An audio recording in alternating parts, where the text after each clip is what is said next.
Hey guys, welcome back to another episode of Pew Time. Today it's only going to be me, Tony, kind of. Later on, I will be joined by my guest, Yevgeniy Kogan of Kobura Custom holsters, and did a little interview to kind of showcase his new business, Kobura, and talk about the fancy holsters he's offering. I do have some gun news, some new products releases, and then after the interview, I'll go into my weekend shooting and what my practice night looked like. So let's jump right in. So, new products. Ironically, Smith & Wesson and SIG have both released products today of models they already kind of offer, but have added gold to them. So, first off, SIG has released the P211 Spectre Comp. This is said to deliver flat shooting performance with unmistakable style, featuring a Mach 3D compensator, SIG Lock Pro Optic Ready Slide, premium details such as high polish titanium nitride controls, custom brack gridlock grips. I will say this is probably the best looking P211 they've released so far. And then Smith & Wesson decided to, I don't know who copied who, but someone copied someone's homework, and they are offering the M&P 2.0 comp kind of that they did with the Spec Series 2, or not this last Spec Series, the one previous to this, where they came out with a compensator and like the blued barrel. But now they're doing 2.0 compensator and 2.0 metal compensator. They're calling it the Performance Centers. I don't know. It's got gold controls, gold barrel, the weird looking Strike Industries comp on it. It's not the best looking gun. The P211 looks way better than this one, but it is not horrible looking. The serrations on it are kind of cool. So I guess if you're kind of into like the bolt-on comp thingy, I hear they shoot okay, but it's still not the best looking one for me. So it's nothing really new from them. Speaking of Smith & Wesson, Lena Miklik is back at Smith. After 10 years away, she has rejoined her father back at Big Blue as their team shooter / ambassador. I guess it was only a matter of time. I kind of feel like we all knew Lena would go back. Be interesting to see where she goes from here. You know, what's she going to be shooting? Is she going to go back to an M&P? Is Smith & Wesson going to potentially be building the 2011, seeing as she has ties to custom 2011 builders? She's pretty heavy into the rifle. Is she going to be running an FPC like crazy? I highly doubt that last one, but maybe. New, different type of news from us than normally. I just found this interesting. This was an article that just popped up. I don't remember where in my feed or where it popped up at, but North Korean leader Kim Jong-un and his daughter try out a new pistol at a shooting range. State media said they visited the factory producing light arms as he pushes to modernize North Korea's conventional forces after years of focus on nuclear weapons. They fired pistols during an inspection of the light munitions factory. State media showed photos Thursday of Kim shooting the pistol on the range. After testing the weapons at the shooting range, Kim rated it as, quote, excellent. The agency did not mention the presence of Kim's daughter in the text report, but showed photos of her firing the pistol alongside senior military officials. Kim has said the factory was crucial for supplying pistols and other light arms to the military and security forces, and urged expanding capacity and more modern production lines. Since first appearing in the public at long-range missile test in November 2022, Kim's daughter, believed to be named Kim Jong-un, is about 13, has accompanied to her father to a growing number of events, including military displays, factory openings, and a trip to Beijing, where Kim Jong-un held his first summit with Chinese leader. Not going to try and say that. First time in 6 years. Her increasingly prominent public appearance have prompted South Korea's intelligence officials and experts to assess that Kim Jong-un is likely grooming her as a future leader to extend the family's dynasty into a fourth generation. Last month, his daughter was shown testing a sniper rifle as Kim presented the weapons to senior officials. The visit to the pistol factory followed an inspection on Tuesday in which Kim and his daughter watched the test launch of what state media described as a nuclear-capable cruise missile from a naval destroyer, as Kim called for speeding up the nuclear armament of his navy. So, looks like Take Your Daughter to Work Day is increasingly popular in Korea. Another bit of news. This is one of those things that just popped up randomly on the feed. A Wilmington man, and this Wilmington is in Delaware, not Illinois, will be behind bars for the next 3 years and is charged for possession of ammunition by a convicted felon. The Wilmington Police Department attempted to stop a vehicle with suspected illegal window tint. Police later identified 45-year-old driver as Andre McDougal. He fled from officers, crashed twice, first into a commercial fence and then into a residential building. After a short foot chase, police arrested McDougal and found approximately 50 rounds of ammunition. Because he was a repeat offender with prior felony convictions, McDougal is not allowed to possess any ammunition. I don't know if that's why he is getting all of those, the 3 years, because obviously he's previously convicted. So I think that might have more to do with it than the 50 rounds, but the article highlighted the 50 rounds, which I found quite hilarious. This bit of news, I'm going to try and give you the shortened version, but I found it interesting. This deals with Ruger and Beretta. And I got to be honest, I didn't know this was going on, but I found it quite interesting, and it's hinting that Beretta is looking to make some moves. So let me dive in. This one was on Yahoo Finance. And the title of the article was Ruger Sets the Record Straight on Competitor Beretta's Attempt to Seize Control of Ruger. I didn't know any of this was going on. So I'm going to run through some of the notes for you. Beretta sought to buy Ruger stock at 15% discount from Ruger in a private placement and to obtain disproportionate board representation and voting power that would give it near veto power over important matters. Beretta's self-serving demands including appointing its own CEO to Ruger's board in violation of U.S. antitrust laws. Ruger's board has sought to engage constructively with Beretta and its leadership and has traveled to Europe multiple times for meetings with Beretta. When Ruger's board was unable to meet Beretta's demands, Beretta's leadership threatened to launch a, quote, war and nominate 4 directors, including one who is a board of a Beretta subsidiary. Ruger's board will continue to protect Ruger stockholders and all of Ruger's stakeholders. To date, Ruger has not publicly responded to Beretta's characterization of Ruger's actions and decisions. However, because of mischaracterizations and omissions in Beretta's communication, Ruger feels it necessary to set the record straight. Beretta falsely claims Ruger failed to constructively engage. In fact, Beretta stealthily accumulated a large portion, refused to pause stock purchases pending negotiation, and then demanded discounted stock and outsized government rights. Ruger first became aware of Beretta's interest in Ruger on September 22nd, 2025, when Beretta filed for a scheduled 13D reporting on approximately 7.7% stake in Ruger. Beretta did not contact Ruger before or in connection with that filing. The 13D stated that Beretta had no, quote, present intention to take control of Ruger. In the days and weeks that followed, Ruger representatives reached out to Beretta and offered to meet with Beretta repeatedly and asked that Beretta pause its share accumulation pending discussions. Beretta refused to pause, and so on.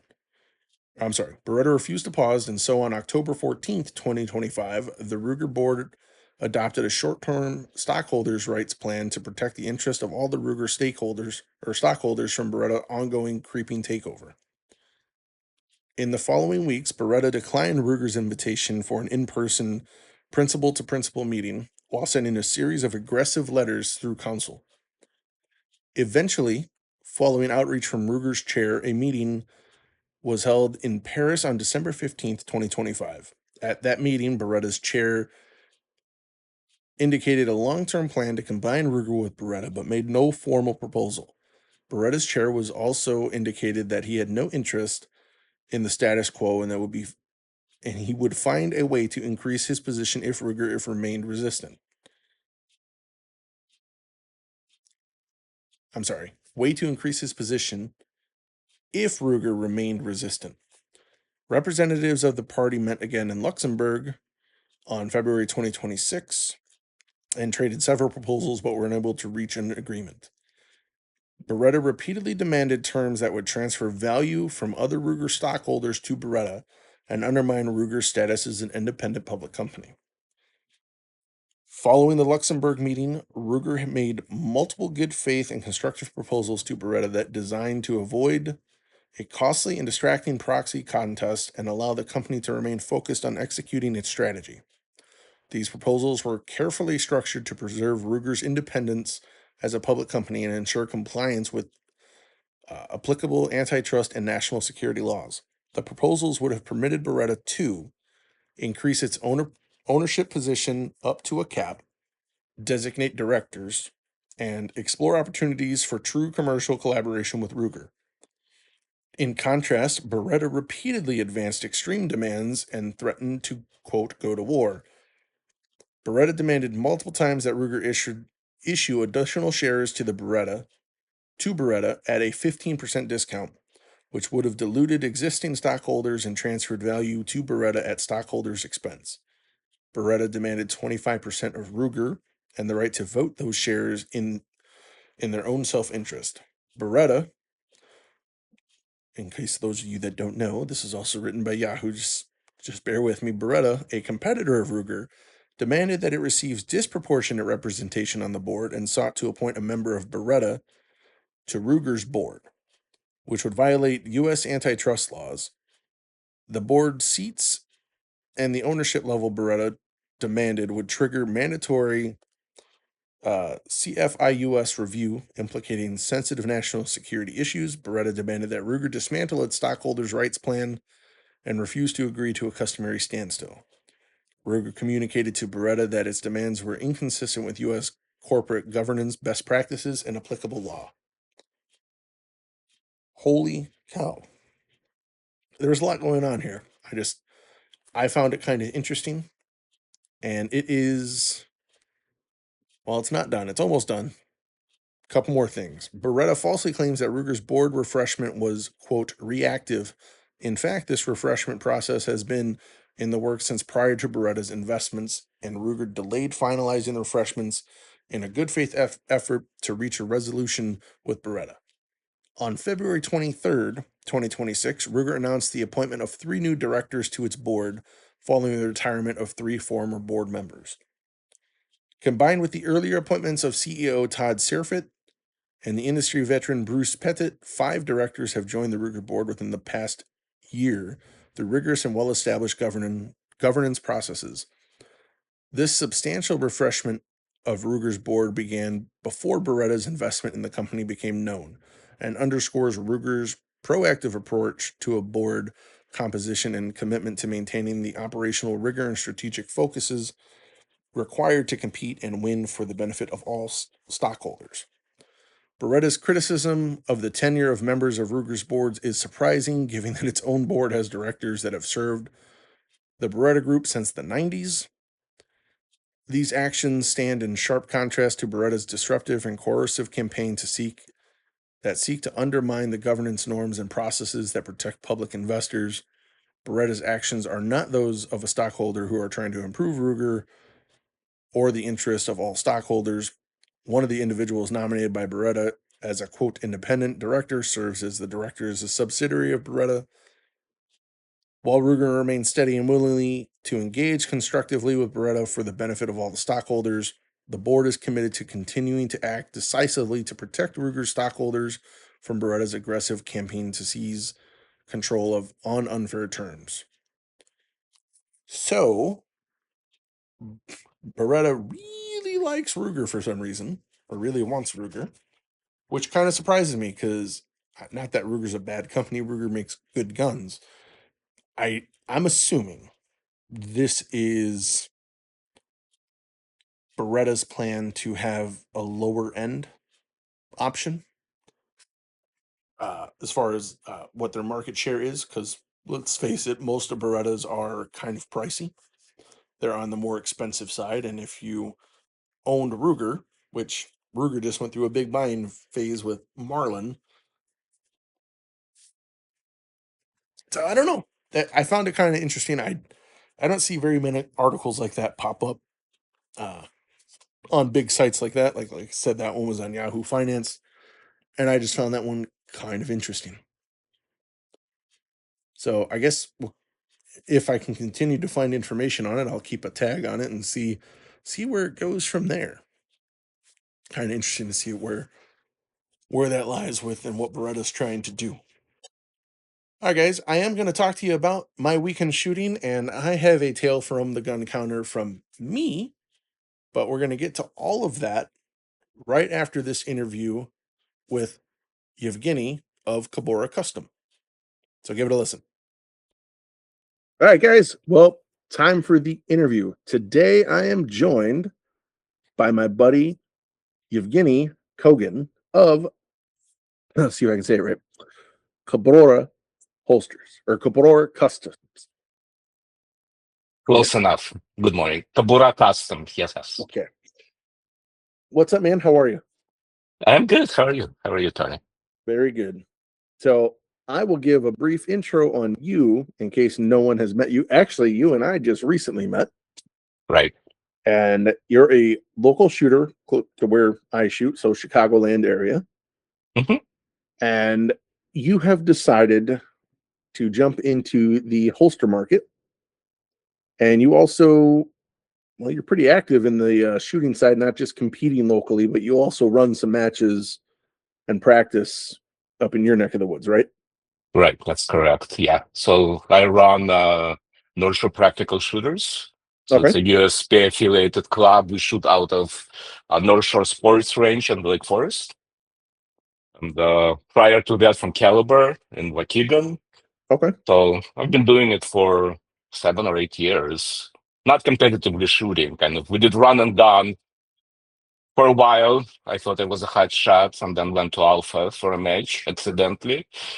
That's what happens a Got lot. got my ego crashed, and from that, joined USPSA and been doing it for the last 3 years. All right. Well, let's get to know you a little more. You said you've been shooting, not necessarily competitive, for 7, 8 years. Right. So Yeah. give us a little background on you. Well, so shooting wise, I guess like everybody else, right? I like guns, I like firearms. I was collecting for a while, going to the range occasionally. Mhm. Stumbled on a run and gun league out of Waukegan. So that was kind of fun. Uh, Started attending those things regularly. Very nice community, met a lot of local shooters. And then COVID hit and everything died, including the league. And I thought, well, if I'm not doing it, I'm not going to shoot. So I picked up the league and started running the matches very slowly. As ammo was very expensive, as you know. So that was a challenge to go through that time. And then the league grew. As I mentioned, a few years ago, we started shooting USPSA and got affiliated as a USPSA club, starting running classifiers, attending local matches, getting to meet a lot of people, especially at Alpha. As you know, that's where people are. Mhm. Never looked back. So it's an amazing community, excellent sport. And I agree. So what do you shoot? What's your choice? it started with the SIG, and I think I told you the whole story. I used to have a lot of SIGs, including their original Masterpiece X5, and then their customer service betrayed me, and I switched to STIs, and they became Staccato, and I switched to Atlas. So I've been shooting Atlases for the last few years. You So shoot I like the the Artemis? 2011 platform. Yeah. Yeah. Okay. And I, so how did you come about wanting to do holsters? And we're going to get into it a lot more on what kind of, I think, helps separate you. But we'll just call it what it is. You decided you were going to make your own holsters. And to be fair, most people would look at the kydex holster market and say it's oversaturated.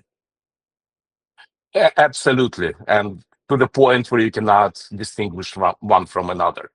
Right. Again, I hear, kydex bucket a lot. Yeah. And I went through the same progression. So when I got my first competition holster, I think it was double alpha, something, which was awesome. Mm-hmm. And then I saw Red Hit Tactical and I got one of those. And then I saw the pedal lock on GX and I'm like, oh, that looks cool. So after a year wait, I got two of those on my belts. And I've been shooting GX holsters for a few years. And to me, it's an excellent holster.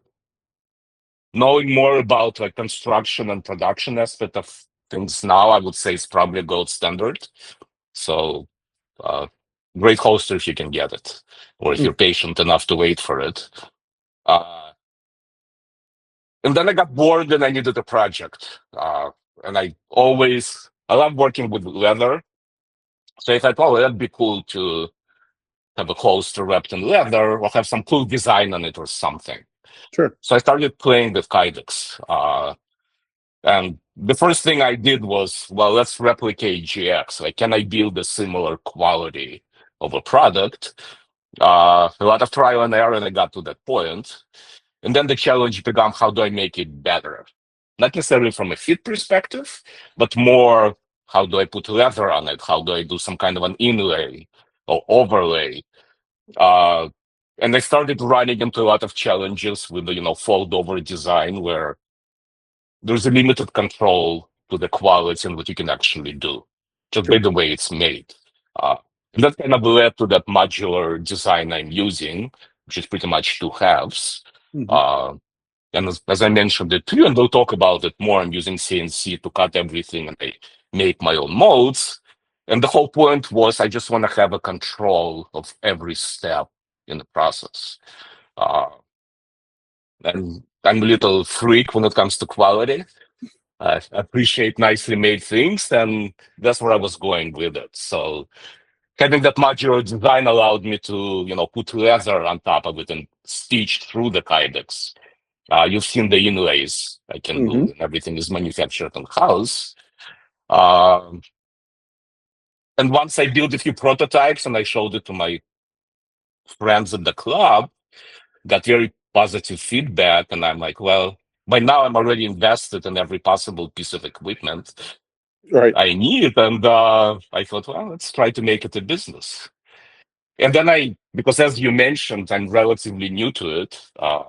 So I said, well, let me start talking to people who actually know a lot more than I do about, the industrial side of things, the shooting. So I met you and a few other folks, and feedback has been positive so far.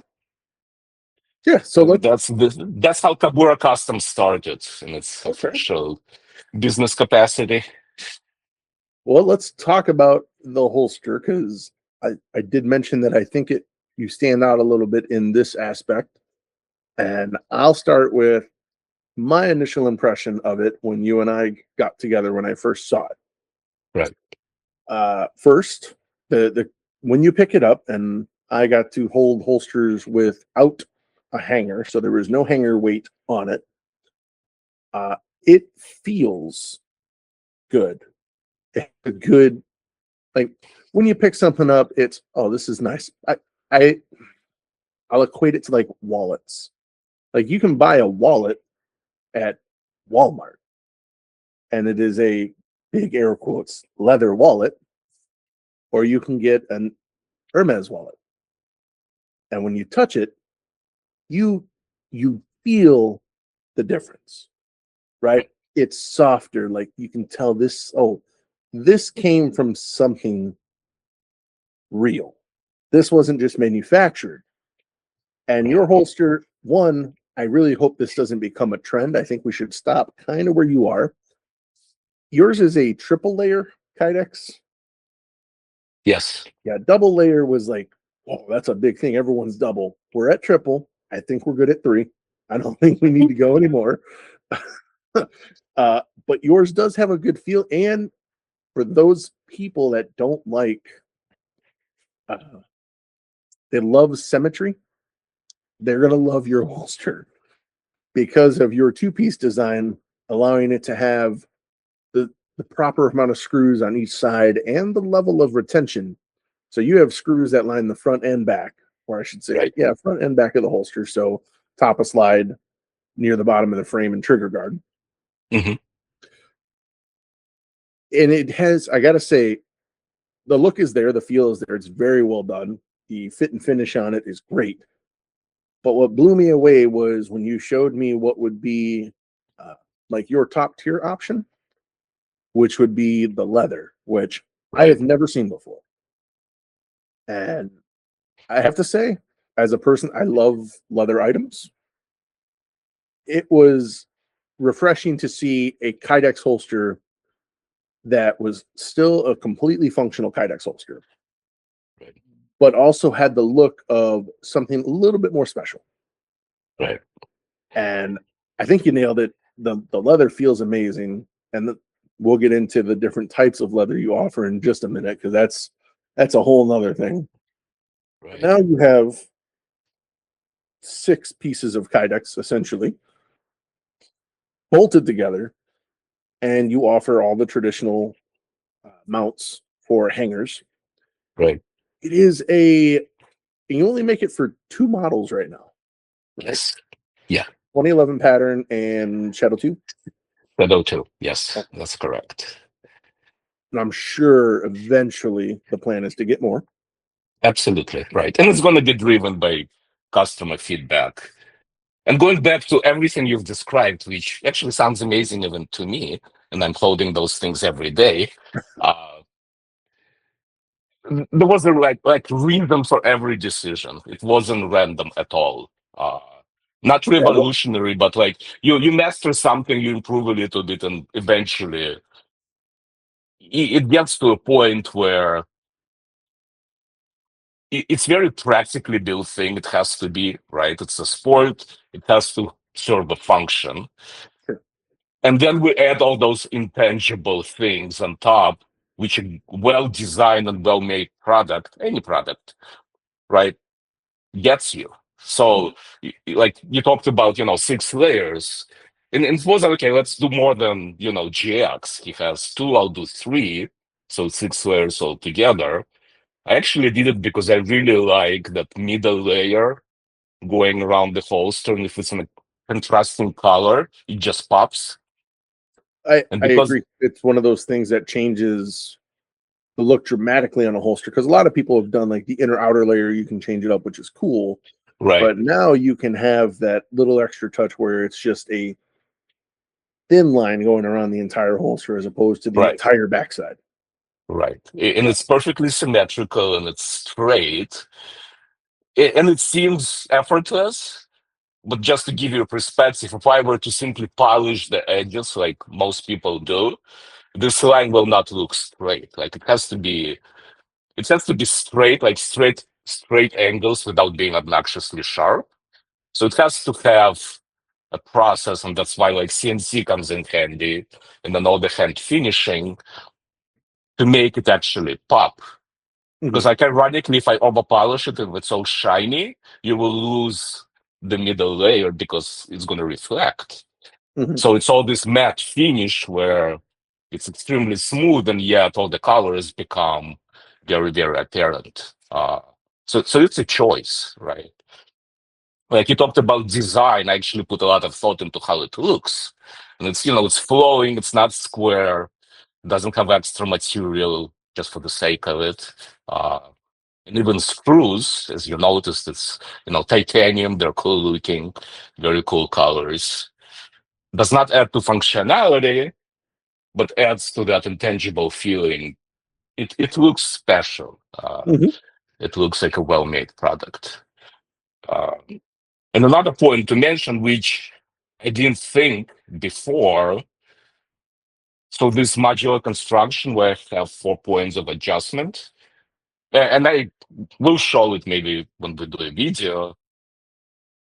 As you know, like even 2011s, they come in different thickness. So like I think Mhm. Platypus is by far the thickest. Like STIs are thicker than Atlas. And then if you look at like single stack staccato, which I carry, it's even thinner. But because two plates are, you can adjust like just parallel movement up and down, it actually fits perfectly with a simple adjustment for all of those different guns. So as long as it's 2011 style, you can adjust it to fit pretty much any 2011 perfectly. Yeah, I think I misspoke. I think I said 6 screws. It's 4. Two It's right six now. layers. Six. Yeah, Six that's where I got layers. the 6 from. 6 layers of kydex Right. and 4 screws. Uh, Right. so the way the 4 screws go is you have them sitting on top of the slide. So it'd be like run one just behind where the front sight would be on a gun, and then one just below where the cut for the holster is, where the gun Right. would come out, and then the other two are right where the light would be on a rail. Right. Yeah. And it is, I do have to say, so I've been using the holster. I used it a few times, and then Jackie used it a few times, and Jackie has kept the holster. I haven't really got to mess with it after that.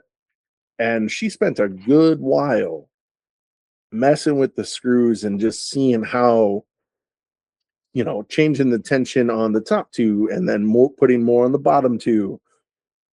She was enthralled by it. She found it very interesting that this is something that the other holsters don't have. Like, yes, you can tighten them and loosen them, but you really can't fuss with as much like on this one.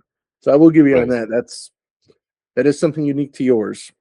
The Right. downside, got to use a little bit. I use a little bit more Loctite on mine because I Hmm. hate when holsters come apart. Right. It's happened to me too many times, but once you get it where you want it, like it's perfect. Yeah. And very little adjustment goes a long way. Oh yeah. And it kind of gets us, because a lot of people ask, like, where is my retention? Like, where is a thumb screw? Where is a, cum lever? Um, but as you've experienced, it sits in very tightly, doesn't move, and yet the draw is extremely smooth. And you can adjust all of it. So for one, it's a design because again, it was built specifically for 2011. Uh, and with those 4 screw adjustments, you can actually dial in where the pressure is. So without like overpouring, I truly enjoy.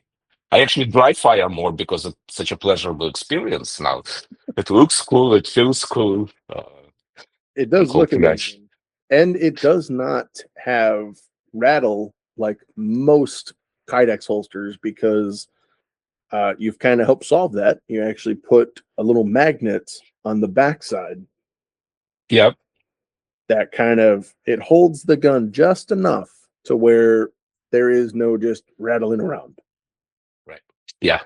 And it came, and I'll show you. Like I have this little knife which has magnetic lock, and when you pull it out, put it back in, it draws it in, and I'm like, oh, what if I do the same with the holster? Mhm. And again, just given the modular design and all the CNC machining I can do, so it was kind of an easy thing. Let's make a pocket for it on the back, so you can put the magnet in. It's completely removable. And I never advertise it as a retention because it can be misinterpreted. Sure. It just pulls the gun in. It makes like a very soft sound when the gun is in the holster, just like a expensive car when you slam the door. It doesn't just slam; it's very controlled noise. Yes. Nice thunk to it. Yeah, so kind of the same idea. And so far, I offer it as a free option, and so far the reception was overwhelmingly positive. People just like the way it feels. Yeah. So it was kind of cool. So you essentially offer two options. You have the kydex holster, which is kind of this is where your base is. Right. And it is kydex front and rear. Mhm. But then you have the kydex and leather. Right. Now, we're going to talk about the price real quick because I want you and I to go through it. Yeah. And because I'll be honest with you, and you and I have talked about this, the price can seem a little, well, the sticker shock is real when you get to it. But when you start to understand what goes into it and the feel of it, you may understand, like, oh, yeah, I kind of get that. Right. Yeah. So your kydex starts at 175 for the It's triple layer kydex front and rear. Yep. And then the leather and kydex starts at 300. Yes. And it ends there. So right now that's Oh, 300 300. flat. Okay, Yeah. 300 flat. And Right. that is basically, is the kydex or the leather one, is it still 6 layers, or is the outer layer kydex removed and replaced with leather? So the only difference, so it's not when we say leather holster, right? It's not a fully leather Right. holster. It's on the front plate. You have a layer of leather and then 2 layers of kydex. Okay. So your construction, retention, rigidity, all of it comes from kydex. So Right. nothing changes. Leather just adds, as you said, the look, the feel, customization options. And the look, let me tell you, having the look of, there's a difference in holsters. I've carried a lot of leather holsters in my life, especially doing work where I would have to wear a gun every day. A good solid leather holster is not cheap. They are very expensive. No. And I was kind of preparing for the question, to be honest, because again, as you said, $300 for, let's call it leather holster seems expensive. In comparison, I think the average decent quality all leather holster is around $400. And I've seen some $500 options with like little simple designs. Sure. So it's not a norm. And again, holster is a holster. But given what goes into it, given a lot of actually work and craftsmanship it takes to produce something which will probably outlast your shooting experience for last a lifetime, um, I think the price is Well, I want to appropriate. go into that real quick so Yeah, people can well, understand that it's not just he took a heat gun molded leather to it and like used glue and stuck it on. So we're gonna go through yeah, the leather holster real quick. So sure. it has individual holes around the entire perimeter of the outer layer Mhm. that you use CNC. Right. Yeah, you cannot use anything else to stitch through kydex, unfortunately. So you take the two kydex layers and the leather layer, put it on top. Each individual hole is then this is what you did by hand. You thread through it. Yeah, it's hand stitched, correct. Right. So hand stitched together on the outer layer. It is phenomenal. You guys will see it on the picture. It'll be the pretty holster on the picture for this podcast. It is, I was blown away when I first saw these. I was like, this is something cool. Like you said, the kydex holsters, they're nice, and we'll get into the kind of uh, additions you can put onto that you've done, which are very Right. cool. So the leather has it really looks like an old school leather maker, like when Bianchi made phenomenal holsters. This has that look to it, and you offer a couple different uh, versions of the leather in very unique versions. Yes. So let's talk about the leather. Sure. So, as I said, I view it as a premium product. So every step of the way, it's hard to imagine Kydex being premium product, but Kydex is actually an amazing material. So I just want to set it aside, and it's the best there is for what we're doing here. Uh, it's what you do with it matters, right? So Mhm. Kydex is Kydex, and leather. What I've shown you and what's on my website. So I'm using Horwin Leather, which is a local tannery in Chicago, probably one of the best tanneries in the world. Uh, and they also, and we talked about unique leathers.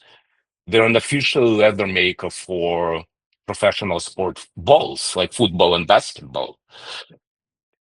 What I'm offering right now is just limited selection. I'll expand the choices. So it comes in black. It comes in this very cool dark olive brown. And then I offer basketball and football as choices. Mhm. And that came about, and you've seen it. You go to a local match and people wear sports jerseys and, they express their appreciation for the sport. They support their teams. Mhm. So I thought, well, you have a holster with 5 layers of kydex, which you can customize every layer. And you can put, let's say, football leather on top. And then you say, well, if I happen to pick a team, you can actually select those colors to express your support for your team or your school or your state or your country. It just, we talked about, like, I'm making a holster trying to emphasize the gun and shooter style. So it doesn't add to functionality at all, let's be honest. But it adds to your experience in representing who you are. So that was 100%. an excellent, yeah, Most people that shoot realize that half the battle is looking good doing it. more than half, yes. So, yeah, it is a sharp looking holster. So I don't do too much of the sports, but I was blown away with like the football and basketball. Like that Right. is super unique. I showed it to quite a few different non-gun people, and they were like, "Oh, I might actually just want to buy a gun just to be able to have that." It was they they were shocked by it. So it That'd is be very cool. cool. Yeah. Which leads to a durability question when people ask a lot, right? I'm putting leather on the holster and you go on a range, you go on a match. Like, what's going to happen to it? Well, for one, they used to make things out of leather all the time, including holsters. Uh, if you have high quality shoes, they're going to last you a lifetime as long as you take care of it. If you can imagine what basketball, football goes through during the match, especially Right. in professional sports. So all this stuff is extremely durable. And with a little care when it comes to leather, it's going to look great and develop the patina and all those nice things people talk about when it comes to leather. Mhm. But So also choice. Yeah, go ahead. no, go ahead. What were you gonna say? Well, but we're talking about choices, right? So if you can think of it, again, it's all about style. How do you represent? How do I take a kydex bucket, right, and design something which represents a customer? Or when you design your own, we'll talk about the custom builder. So if you think about it, so 6 layers of kydex, there are about 20 choices to pick from, and you can customize any leather, any color for every layer. That's over 140 million choices. Can you imagine that? That's math. So you add leather to it. You can select a color for your stitching, right? And like the one you have is black with a bright green stitching, Mm-hmm. which matches kydex. So like all of it creates a thing which is so unique to you, to your gun. Um, I just think it makes an excellent, like, memorable experience of owning something like this. Yeah, and I do think, and we'll talk about the kydex holster part now, but I want to talk about like ordering the holster and the process you have, Right. which is is pretty cool. Your website, KoburaCustoms.com, and you actually have kind of a holster builder on there. Right. Mhm. And when you select, do you want the kydex or the leather? It takes you in, and you legitimately choose all 6 layers. They could be all different colors if you wanted. You can do the hardware, and on the kydex, you offer a unique uh, styling feature where you do an inlay on the Mhm. outside part of the holster. Right. Talk to me about the inlay part real quick. So the idea came at actually looking at my atlas, and they have those grips which stick out a little bit. Mm-hmm. Uh, and I thought, well, so now I have a process, especially with the CNC manufacturing, where I can easily make a pocket for whatever on the front of the holster, and I can use different materials to make this inlay from. And I right now I chose G10. for bazillion options, very durable. And the whole point was, well, now I can replicate or highlight the texture of your gun grip. So for platypus, I think we went with the spickly design. Yeah. And I have the chain link, which is on platypus. I have a few of my own. Again, it's built for the gun. So when you put your gun in and kind of matches in style, it matches in texture. And you can index on it too when you draw, which is kind of cool. I mean, all of it adds to the overall look and feel. It doesn't look like a standalone thing. It looks like a complete kit. Yeah, I think it adds a good contrast. Like, especially, obviously, the picture I'll put up will be with my gun in it, and it was you. It has such a good look. So the inlay that's on the outside of the holster, the middle layer, and then the colors on my gun. It just when it's all together, it really does. It looks pretty freaking cool. Yeah, no, and that's kind of, that commercial about the faucet, build my house around this. Mm-hmm. You've seen it, right? So kind of, Yes. I take it as a similar concept, like show me your gun, build a post around your gun, uh, or you or your style. So it's fully customizable, and that was the intent to And provide airtight. something exactly right. Yeah, something we didn't mention, I guess, right? Because of the modular design, and you can swap the front plates, and because it's precision manufacturing, it will fit. So, like in your case, I think we did one front in kydex and one in leather, Mm-hmm. and you can switch them back and forth if you have a reason to do so. But it's just another feature, and quite a few of my customers actually buying two separate fronts to have that option. Yeah. That's the beauty about the world we live in. Options. Yes, yes, I will also tell people talking about the holster builder because everything is uh, so it's everything's made in house and it's made by you. right. So the beauty about that is if you have a question or anything comes up about the holster you're unsure about, just send them an email. Guess who you're going to talk to? You're going to talk to him. Like he'll be able to help you out. I absolutely love it. Apparently, I'm not the only one. My wife thoroughly enjoys it, and she's been carrying it at work. Well, ever since I ended up getting it. I messed with it on the range for a few days. She's like, "Oh, that's really good looking. Does it fit my gun?" I was like, "Well, it technically does," and I haven't seen it since. So I may have to get another one. But so we talked about, millions of possible choices. Sure. And there is this very real thing, it's called paralysis by analysis. When Mm-hmm. you have so many choices, you cannot make a decision. And I actually see it because when somebody's playing with the custom holster builder, I can actually see it, right? And I see people come in, they build something, then I see come in, they change something. And when you're facing so many choices, it's very difficult. Uh, Mm-hmm. and that's what I say. Send me a picture of your guns, send me some ideas. I can actually build it for you and send you snapshots of that custom builder. Because what we didn't mention, like in most cases, everybody has selection drop downs, but it doesn't change your picture. And my custom builder, it actually changes colors so you can see what you're making, what you're building. Yeah. You can see you get a visual representation every step of the way. Right. Right. Yeah. So yeah, shoot me a text, shoot me email. Always happy to engage in the design process. And as Tony said, I'm always there. So Yevgeniy, I love it, man.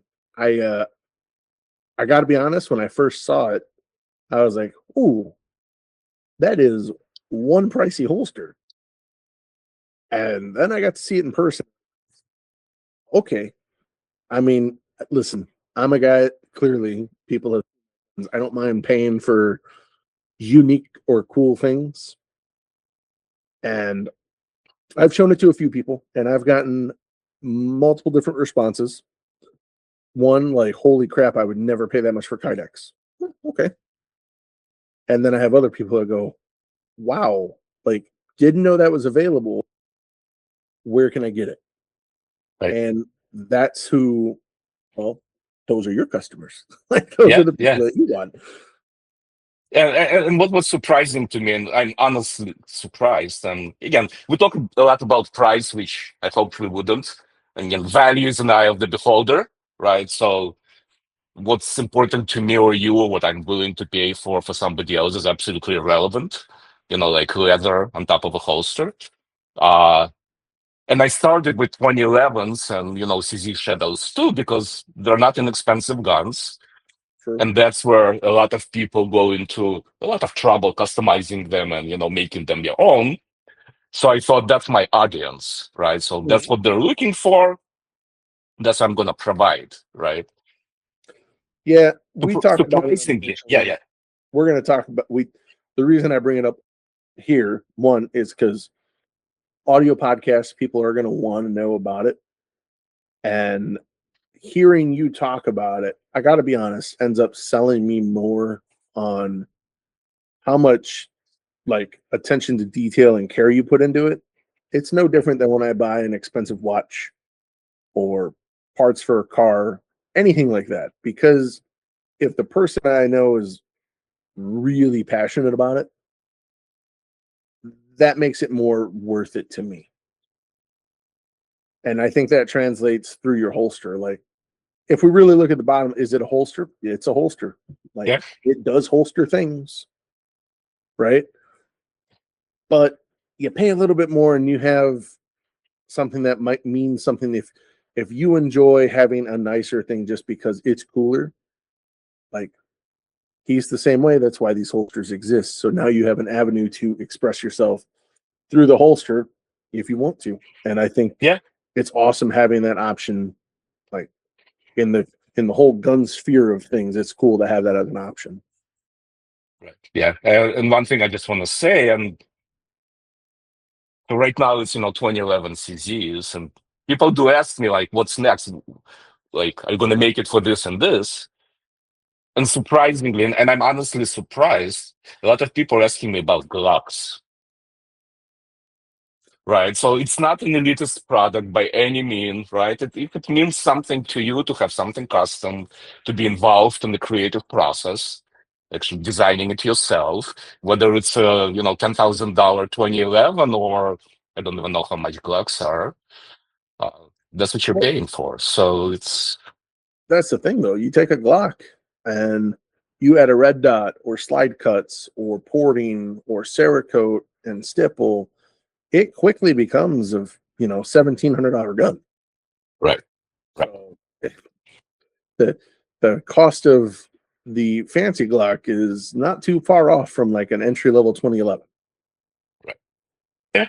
And in 2011, since you and I talked, and like every day I'm shocked with all the new products coming out and with all the purely design features, they have, like Mm-hmm. all the platypus color options. Who would have thought, 5 years ago? Or, Right. all the different metal colors and grip Mm-hmm. textures. And so I just hope people will see my holsters and what I'm making as it's inspired by those guns, right? It didn't start as, well, let me try to build an expensive holster. Not at all. I just wanted something to look cool and be highly functional. So And I got to be honest. I mean, I'm sure a lot of it comes from the leather. That's what most people look at. But if you're just looking for a nice kydex holster, yours is not out of line for what kydex holsters go for. yeah, And to be fair, you're getting an extra layer. Well, technically, you're in the totality of it, you're getting one extra layer of kydex, and you're helping. You're supporting a local shooter who runs matches, who runs in the community that you know you compete in. So that's part of it for me. I appreciate it. Thank you. Yeah, it's completely in line. I like them. Apparently, more than I like them. Jackie's a big fan of it, so You got her approval on it. She loves it. Is there anything we're missing that we didn't talk about that you want to point out about Kobura? Well, just I think one point is very important, and I hear it a lot. It's difficult to appreciate all of it just looking at the picture. And getting it, given that it's custom product, getting it in the hands of people is a challenge, Mm-hmm. right? So now you know who I am. Uh, I'm shooting every week pretty much in different local clubs. You see me or you see an unusual looking holster, just ask. You can always touch it, play with it, see what it's about, talk to me. Uh, I think it's a good way to spread the word. Because touching it is completely different I than agree. simply looking at the picture. I agree. It it was for me. I was a little shocked at first. Like I said, it was one of those things like, ooh. And then I touched it and that ooh went to like, oh, okay. So yeah, I agree. And you guys always know if you see me at a match, if Jackie has let me have the holster back, I'll have the holster on me. If you want to take a look at it, you can always grab me. We'll go to the safe table and check it out. Yeah, and maybe it's a new selling point for me. Like your wife will never question that purchase. Yeah. I mean, she's got her Because own. She can get something that matches hers. Damn it. I think so. Yeah, purple is available, right? Hers is purple gun, right? Yeah, She has purple and pink. all doable. Awesome. Yevgeniy, thank you, sir. Before we leave, tell people where to find you, social medias, website, and any other information they need to do to get a hold of you. Yeah, so the website is Kobura Custom, not customs, Oh, custom, custom.com. no less. The Instagram is the same at Kobura Custom. Uh, but, and if you're a local shooter, just look me up on the range and say hi. So that's Kobura custom Correct. on .com. .com and on Instagram. So Yep. check them out, guys. I'm a fan. I like it. I think you guys will kind of. I think if he's got the leather one on him, trust me, take a look at it. You two will be blown away by it. I really like it. So, sir, thank you so much for coming on and sharing your Absolutely. story and your new holsters. Thank you. And I will see you definitely. You and I are going to get some trigger time together and probably do a video together. That sounds good. Thanks, Tony. Awesome. We'll talk again soon. All right. All right, guys. What do you think? Let me know in the comments what you thought about Kobura holsters. Would you like to see more of them? Uh, Yevgeny and I are going to get together and do a video and do some training together. I think it'll be kind of fun, and we'll kind of showcase the holster a little bit more there. On to Tales from the Gun Counter. I have my own, and we did this years ago, and it was there was a pretty busy as far as buying times. People were trying to buy anything, but they were looking for deals on everything. No one wanted to buy super expensive guns, and we were one day we were very bored at work, and we had a lot of expensive guns in stock, and we're like, I wonder if we cut out this picture. They had a basically a full size image of a gun in a magazine.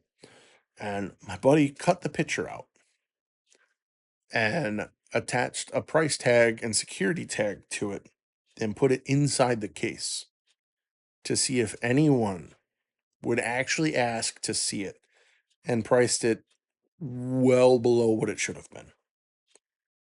And the amount of people that asked to see this gun was alarming. And honestly, the picture wasn't even that good. We didn't prop it up on anything to make it 3D, nothing. He just cut it out of the magazine and laid it on the bottom shelf of the counter. And the amount of people who asked to see